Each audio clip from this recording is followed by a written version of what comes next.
Welcome back to the Affaka Show. Week 9, we had some better football. And all I can say is thank God. Week 8, you are boring. You are a snooze fest. You're basically the person that no one wanted to be around at a party. Week 9, you're fun, you're exciting, you're fresh. And it just felt a little bit... I'm not safe, but I'm so safe because we have some dogs winning. Starting off, Vikings versus Lions. Vikings 27, Lions 24. For those of you who are new here, we go ahead and we recap every single game. Well, we don't. We recap our top 5 that we want to dive into. Honestly, I do the best 5 games. Now, this Vikings-Lions game, it felt like the trappiest that we've had. It was one of those ones where I was a mouse. You lay down the piece of cheese. I go around, sniff it, and I go, you know what? I'm not today. I'm good. I don't need the 8.5 on the Lions. That's not something I need. But then you go ahead, and I'm like, well, I mean, have you ever had melted cheese before? It tastes pretty good. I mean, Dan Campbell, he's at home. I don't see how this can go wrong. All of a sudden, I go, you know what? I'm going to take a little nibble of it. I parlayed the Ravens with the Lions, minus 1.5 for each. Oh boy, did I feel good coming in this Lions game. Like, they don't even have to cover the whole point. They could just win by 3. I didn't give this one out, but that was a personal play. It was a personal challenge. And guess what happened? I ate the melted cheese. It was a trap, and the sportsbook took my money. Hashtag thank you, whichever one wants to sponsor me. And now, it wasn't great. That was my dumb play of the week. Let's review how impressive it was for this Vikings team. And now, I only really have one true fan. Someone else says, oh, I'll be on a podcast with you. And then he never actually shows up when it comes to matter. Once we get in crunch time, it doesn't really matter, does it, Jam Fam? Whenever it's time to play ball, time to edit, time to go consistent, you don't know without that, Jam Fam. People, for those of you who don't know, I was part of another podcast, and he didn't like to show up. However, our manager is a huge Michigan man. He has the MM strapped onto his chest, and sure, he's a Jets fan, but there's not much to root for with them. Let's be honest, Jets, dumpster fire. Now, he's rooting for JJ McCarthy, and he specifically shouted me out because he's probably the only person who consistently watches this show, but he told me that I had to do an apology for JJ McCarthy. And I wanted it to be the first thing here that I don't apologize for anything. I don't apologize for anything. JJ McCarthy, I never said you're bad. I never said you're good, though. What are you going to do? I was one that I was on the sideline, and I was letting everyone else bicker about it. I just kind of sat there being like, well, he does win. In pregame warm-ups, he meditates, and it kind of looks like he's a Jedi star from somewhere. I don't know. It kind of freaks me out. But I don't have that type of calmness in my veins at all. So I'm not apologizing. He did run in for a touchdown, led multiple scoring drives. This offense, they kicked off early. They had the confidence going, rhythm in sync. Defense dominated. Blitz Jared Goff. Everyone knows if you don't give Jared Goff time, you can't let him do Jared Goff things. If you give Jared Goff time, he might be the best quarterback in the NFL. I'll say it right here. Say it right here. He does not miss when Jared Goff is given time. And now, he was forcing bad throws. There was tons of drops. It didn't feel like this natural Lions offense. They couldn't even get going at all. I mean, once they were down by 10, it felt like, oh, this game isn't going anywhere. Credit to Vikings defense. Now, they did feel broken. Drops, bad times. Goff's whole timing was off, and it felt like this offense never got in sync. Amon-Ra dropped one. Someone else dropped one. Some tight end for a key third down. They couldn't sustain long drives to get the early downs going. Mentally, I'm not here. Mentally, they weren't either. I mean, it's really that simple. They were flat since the beginning, but here's the moment it changed. Well, it didn't. JJ McCarthy rushed for a touchdown late to make it 24-14 in 6 minutes left in the third, but this was the first time I was watching this Lions team this season go, you know what? I think this one's out of reach. I don't think the Lions have what it takes to get back from this. And that's a interesting theory. Because now this Vikings team, they've clawed back. I mean, you've had Carson Wentz start how many games for you? And you're still in the playoff picture? This is interesting. Now, it's crazy to think that they're in the NFC race. They're only one win behind Green Bay, who's number 1. Sure, they have a tie, so it's like 1.5 wins. But, that's tough. These divisional games are going to be massive down the stretch. JJ McCarthy, sure, he might not be it right now, but if he keeps developing this way, he can be a real threat next season. And as I'm reading this, I'm seeing every single sharp person I follow back Green Bay at minus 2.5. Guess what? I got the Birds at 3, so maybe a field goal wins pushes. But I think the Birds are going to win outright. I don't care much for this Green Bay team. I'm not covering them, but Green Bay always kind of sucked to me. They never seem like they're able to really put this gas out on the fire, but same with the Eagles. Doesn't matter. This Lions team, though, I expect them to rebound after a bye week. Next game, or not after a bye week, but like their next game. I just anticipate this Lions team to play well. I really do. I mean, they got the Commanders this weekend. The line definitely moved a ton since Shane Daniels was going to be out. We'll get to that in a second. But you bet them after a bye. Simple as that. Goff indoors. I mean, why not? They're still a legitimate NFC North contender, and they're still a legitimate contender to win the entire NFC, and I dare say even a Super Bowl contender. You know who two teams that are not Super Bowl contenders? Bears 47, Bengals 42. This Bears-Bengals game took years off of my life because I needed, after that horrible parlay, which I threw 2 units on, I usually only do 1 unit for every single bet, besides like a dumb little parlay that I like to put together, and this broke me to tears. Then it gave me back, and then it broke me to tears again because I was counting on it as a win, but it was a win with the Bears at 2.5.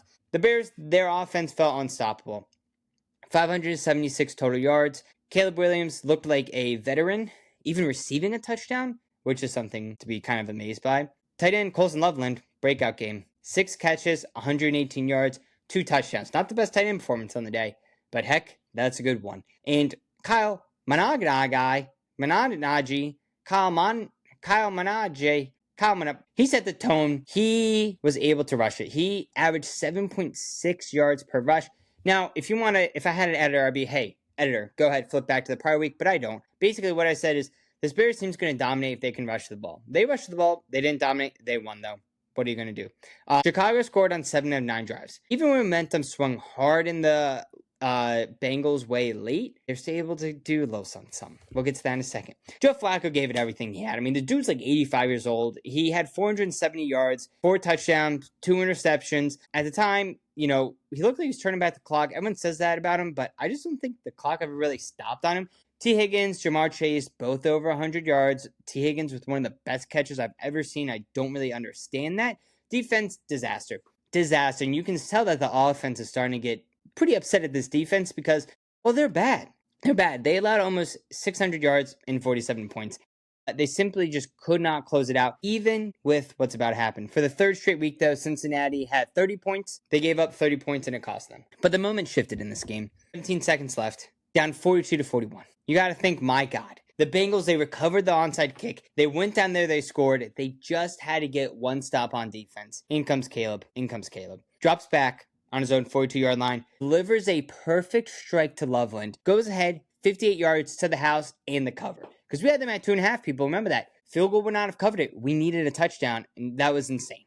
That was absolutely insane. And it wasn't just a touchdown. It was a statement. Look, Ben Johnson is going to have his offense. I mean, look, you gave up 42 points. That's bad. The defense has to get fixed. They have holes there. They knew that coming into the season, though. But this offense, it's going to be good. For Loveland, though. There's all this hype about how hot of a start Warren got off, and I kind of felt like Colson Loveland, no one really cared about him. But he's here. People. Congrats, Colson Loveland, for officially arriving. I wish I could have your passport, give you a stamp, but what do you want from me? I'm in my bedroom right now. Shout out Eagles, shout out Gators. Suddenly, the NFC North, the Bears are contenders. They could win the NFC North as well. Why not? They have 5 wins. Everyone else basically had 5 wins. The Vikings don't, but whatever. They just beat the Lions. So, I mean, Caleb Williams, he does look like he's the truth. Ben Johnson, I think, is going to be able to really help develop him as he gets further into his career. Bengals, soul-crushing loss. You're 3-6. No Joe Burrow. This season's slipping away. You're done. Even in a bad division, you're done. I'm sorry. I'll tell you that. Bye-bye.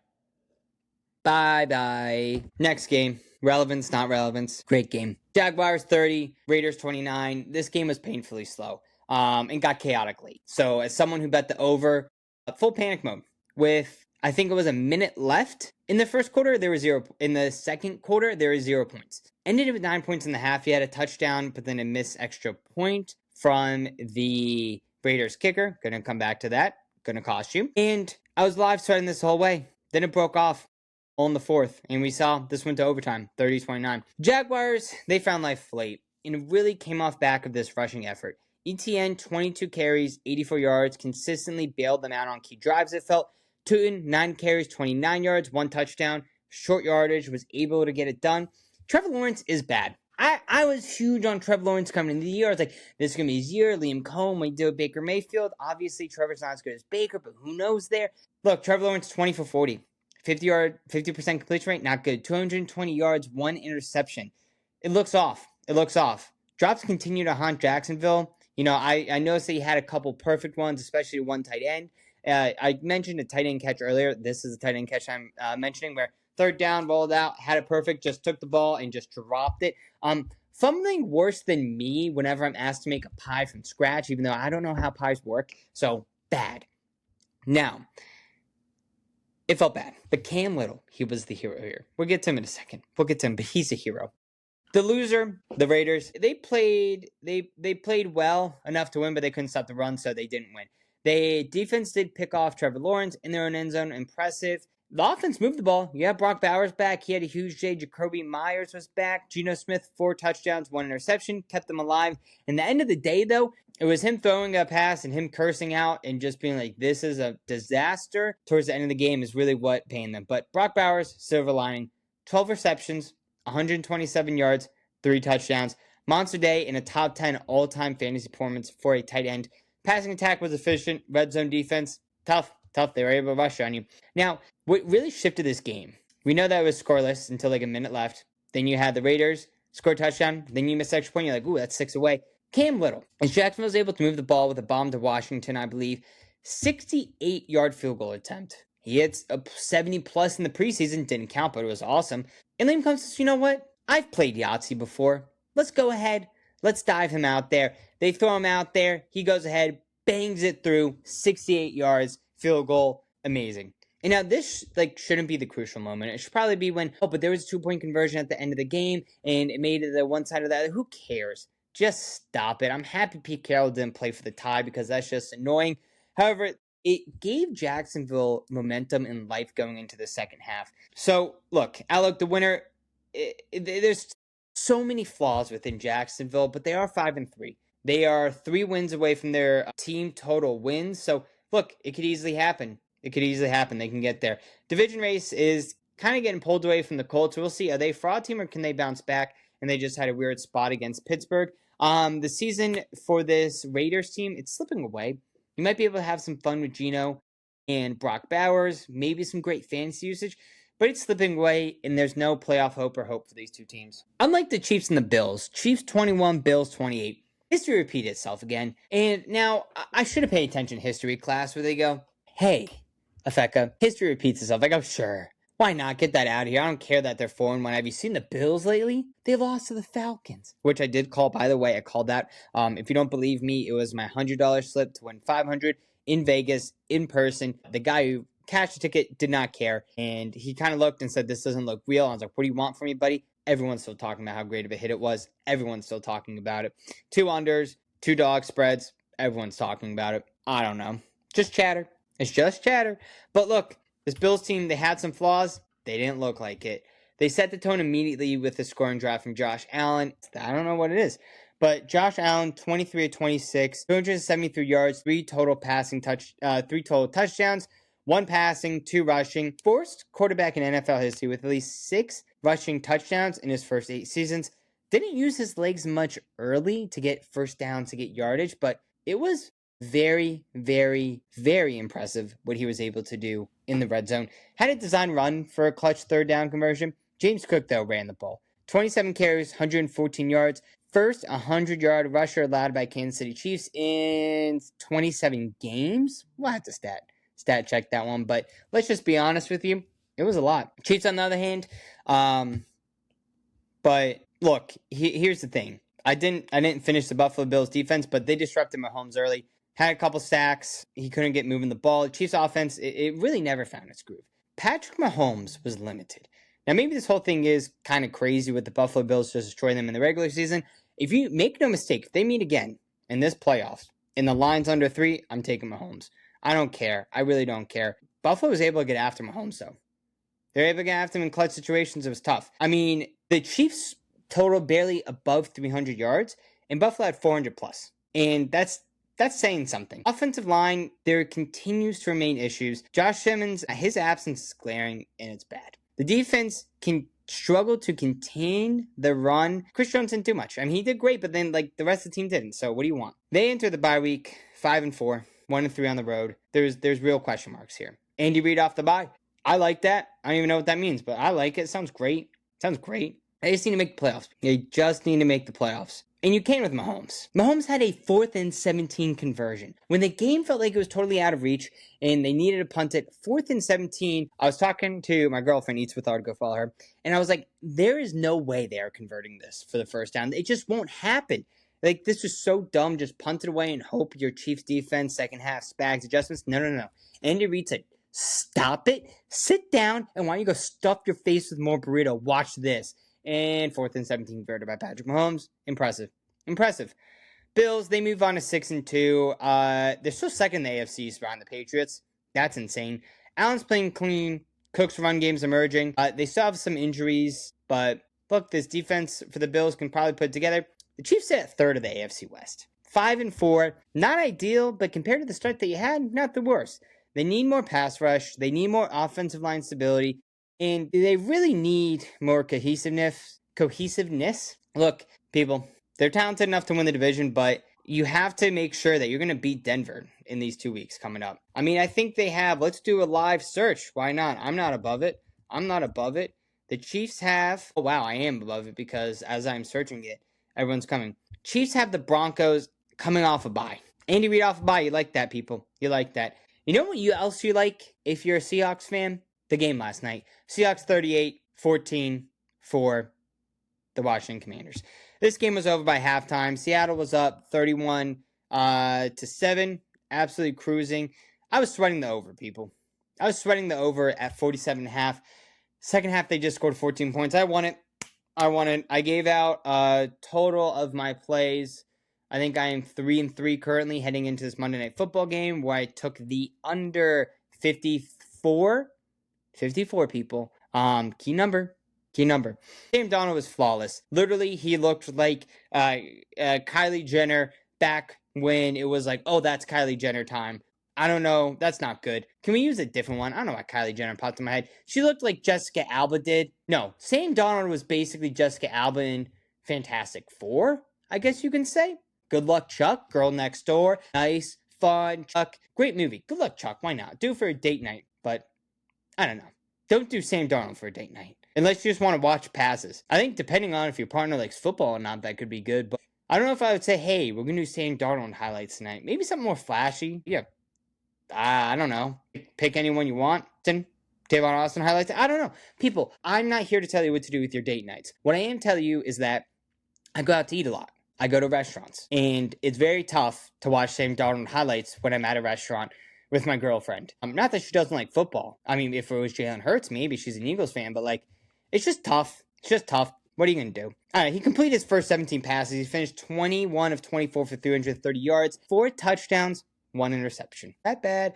Threw 4 touchdown patches before his first incompletion, and that happened 3 other times in history. JSN, the guy's a monster. He keeps getting more open than me in the gym when I just farted. I don't know. I farted at the gym today. I felt bad, but it had to come out. So anyone who's made it this far in the video, please make sure to like and subscribe because I make people uncomfortable in the gym by accident. It slipped out, kind of like me talking about it. I didn't think I was going to tell anyone in my life, but that's a lie. I already told my friend at the gym, and he said, that's not good. Someone's right near you. And I said, I know. And they cleared out right after I did it. It wasn't on them or anything, but it was bad. JSN, he keeps getting open, though. 8 receptions, 129 yards. His 600-yard game of the season. This guy's for real, people. He's for real. Their tight end, 26-yard touchdown. Cody White, 60-yard touchdown. A.J. Barner punched in a Seattle tush push. I will say it here, folks. It is soft that all these other teams are doing the tush push, not using their quarterback. Josh Allen, they use him. And, of course, the Birds, they use Jalen Hurts. Don't be soft. Use your quarterback. Makes a ton of sense, though. That voice crack is soft. I'll let people need one day. Seattle was moving this ball, though, people. Their defense kept putting pressure on them, even getting a defense in special teams. Fumble recovery there. They had Washington at under 20 points again, continuing the streak of performances. 6-2 now. Washington Commanders. It's bad. Jane Daniels left late with a serious non-arm throwing injury. He ran for 51 yards, only threw for 153 yards in an interception. Sure, the Seahawks team, they're tough, but they have no one open. Terry McLaurin wasn't playing. Luke McCaffrey went down early. This wide receiver has nothing.